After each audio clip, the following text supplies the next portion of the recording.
Sky aussi qui défile. Absolument, oui, qui fait partie de cette promotion-là. Le père est en tête et lui est en tête et le fils défile au sein de l'école militaire interarmes. Il doit être au 4e rang, je crois, du bloc de gauche. Oui, mais de quel côté? À gauche, au 4e rang. C'est celui qui est tout à gauche au 4e rang. Voilà. Enfin, à gauche vers nous. Voilà, le plus près de nous. Et voici maintenant l'école navale et l'école des officiers du commissariat de la marine en rade de Brest, sur la presqu'île de Crozon dans le Finistère des Bretons. Vous remarquerez qu'il y a 2 écoles, donc 2 drapeaux. Vous remarquerez également la présence d'un officier étranger qui défile en tête dans les cadres. Un officier allemand. Oui, l'officier allemand qui est sur la droite. Tout à fait. Donc l'école navale forme les officiers de la marine nationale et également des marins, les professionnels de la mer qui vont utiliser tous les métiers de la marine nationale au-dessus, en dessous et sur la mer évidemment. Commandant, c'est fini la Jeanne d'Arc alors? Et oui, cette promotion marquera pour la dernière campagne de la Jeanne d'Arc. Plus de campagne de Jeanne d'Arc, c'est triste, non? Non, il y aura toujours un embarquement, une école d'application pour partir loin, longtemps et ensemble, toute la promotion. Ce sera sur le bâtiment de projection et de commandement tonnerre l'année prochaine. Et voilà maintenant l'école de l'air. L'école de l'air. Pour la première fois d'ailleurs cette année, le baptême de promotion a eu lieu à Rochefort pour les officiers, pour les sous-officiers, pour les officiers de Salon-Provence, donc, car l'armée de l'air a décidé ainsi, car ce sont des hommes et des femmes qui sont amenés à travailler ensemble dans des missions communes pour se connaître mieux. Donc on les a mis dans la même promotion. Tout à fait, donc la même promotion a été un baptême le 2 juillet à Rochefort dernier. Très très belle À Rochefort, à l'école des sous-officiers. L'école des sous-officiers Vous n'avez pas fait ça à Salon? Non, pas cette année.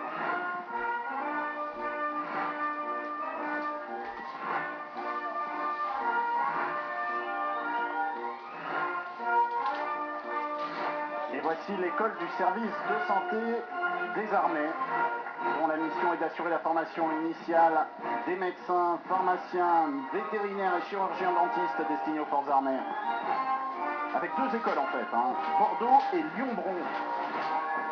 C'est pas la dernière fois qu'il défile Absolument, Bordeaux-Lyon. Le SSA Bordeaux, dont le drapeau est à gauche de l'écran et qui représente le premier bloc, défile pour la dernière fois. En effet, les 2 écoles vont fusionner et seront désormais réunies sur le site de Lyon-Bron. Alors la devise de Bordeaux, sur mer et au-delà des mers, toujours au service des hommes. C'est une devise qui rappelle l'origine de l'école dédiée à la médecine navale et coloniale. Quant à Lyon-Bron, sa devise est pour la patrie et l'humanité, une expression qui date de 1811. A noter que ce sont les écoles les plus féminisées de l'armée, avec 56% de filles pour Bordeaux et 52% pour Lyon-Bron. Voilà, suivi de l'école de gendarmerie de Tulle, avec en tête le colonel Jean-Marie Grimal qui commande l'école. 133 élèves gendarmes, incorporés le 25 mai 2009, ils sont tout frais moulus ceux-là. Ce sont des élèves gendarmes adjoints volontaires qui travaillent aux côtés des gendarmes militaires d'active. Ils ont la qualification de gens de police. Et après seulement 13 semaines de stage, ils vont sur le terrain, c'est rapide. Mais l'école forme aussi des adjoints chargés des travaux techniques et administratifs. Ils ont participé, certains d'entre eux l'année dernière, à la recherche de 2 jeunes garçons qui s'étaient tragiquement noyés dans le lac des Barious, en Corrèze. C'est donc l'école de gendarmerie de Tulle.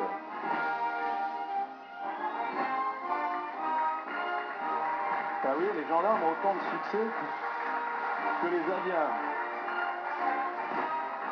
Maintenant l'école des sous-officiers d'active. Oui, la maison mère. Sastre. La maison mère des sous-officiers de l'armée de terre. Saint-Mexan dans les Deux-Sèvres. Ça c'est une grande école. C'est une école magnifique. Une école magnifique qui forme en 8 mois des jeunes hommes et femmes titulaires du bac et jusqu'à bac plus 2 pour en faire des sous-officiers. Je crois qu'on ne dira jamais assez d'ailleurs la place centrale qu'occupent les sous-officiers dans l'armée de terre. Et vous allez le voir, c'est la première fois qu'une femme est chef de bataillon, c'est le lieutenant-colonel Sylviane Chevalier que vous allez voir défiler. Et cette promotion a été incorporée le 2 mars dernier.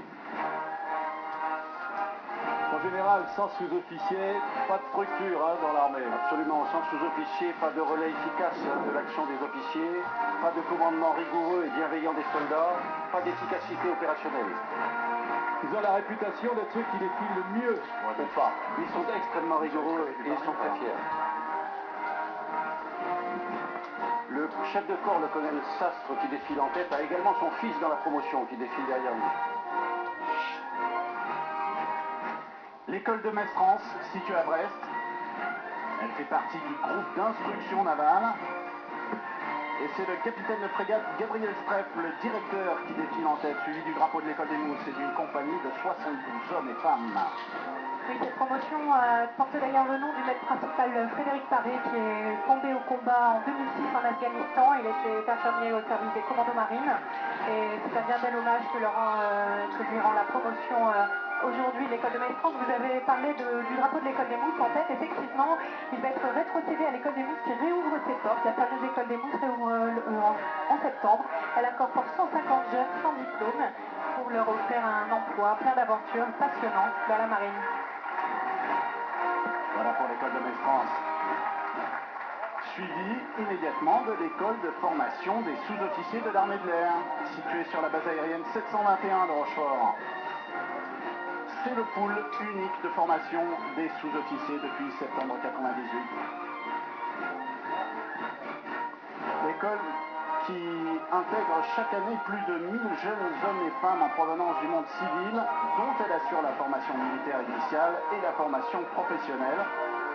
Ils sont formés aux responsabilités d'encadrement et aux spécialités de l'aéronautique, bien sûr. Oui, il y a donc des marins aussi, avec... Ah oui, il s'agit ici de former aussi bien les élèves de l'armée de l'air que de la marine. On les reconnaît à leur casquette, on les distingue dans le défilé. Et donc c'est comme il l'a précisé, donc eh bien c'est pratiquement 1000 sous-officiers qui sont formés par an. La plupart aussi eh bien, rejoindront également les unités. Et c'est grâce à cette formation et grâce à la qualité de ce personnel que nous arrivons encore à maintenir et avoir encore bien tout notre matériel en excellente sécurité. À noter aussi qu'elle assure la formation au métier d'image des trois armées. Tout à fait. L'école d'enseignement technique de l'armée de l'air. Voilà, à Terre-Sainte. C'est votre école, Jean-Claude. Oui, tout à fait. C'est avec elle que j'ai défilé d'ailleurs, figurez-vous. J'ai un défilé de plus que vous. Ah oui. Elle assure la formation initiale des militaires techniciens de l'air et des volontaires militaires du rang. Mais alors, mon colonel, là aujourd'hui, c'est le centre de formation militaire élémentaire qui défile. Donc ce sont des militaires du rang qui rejoindront bientôt les bases aériennes et qui pour la première fois, c'est une toute première, défilent avec leur drapeau et défieront l'honneur de défiler devant le chef des armées. Je pense qu'ils se souviendront d'un moment comme ça. Parce que jusque-là, ils n'avaient pas leur propre drapeau, hein. Ils l'ont depuis cette année. Tout à fait. Et eux aussi ont donc été baptisés le 2 juillet dernier à Rochefort, en même temps que les promotions d'officiers et sous-officiers de l'armée de l'air. À noter que sa formation s'inscrit également dans le cadre du plan égalité des chances, défini par le gouvernement. Et voilà le premier régiment de la garde républicaine de la caserne Ratelot à Nanterre. Et c'est le lieutenant-colonel Rocky que vous avez vu tout à l'heure, qui dirige l'ensemble. C'est lui aussi d'ailleurs qui dirigeait l'ensemble des troupes le 8 mai dernier pour ceux qui ont vu la cérémonie de la plage Le Martel à Sainte-Maxime présidée par le président de la République. Le premier régiment d'infanterie, lui, il s'occupe de la sécurité des résidences présidentielles. Et il n'a pas chômé, je peux vous dire, cette année, à chaque visite officielle, chaque commémoration auquel participait le président de la République. À chaque fois, ce régiment était sollicité.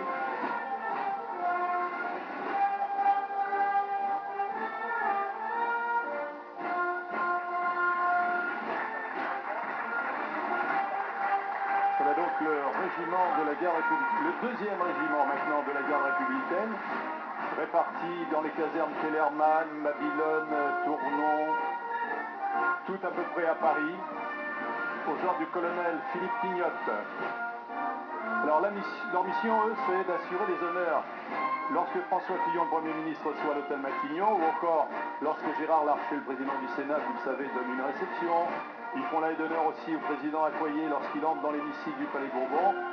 Et ils participent en plus au maintien de l'ordre dans la capitale, si besoin. Et c'est donc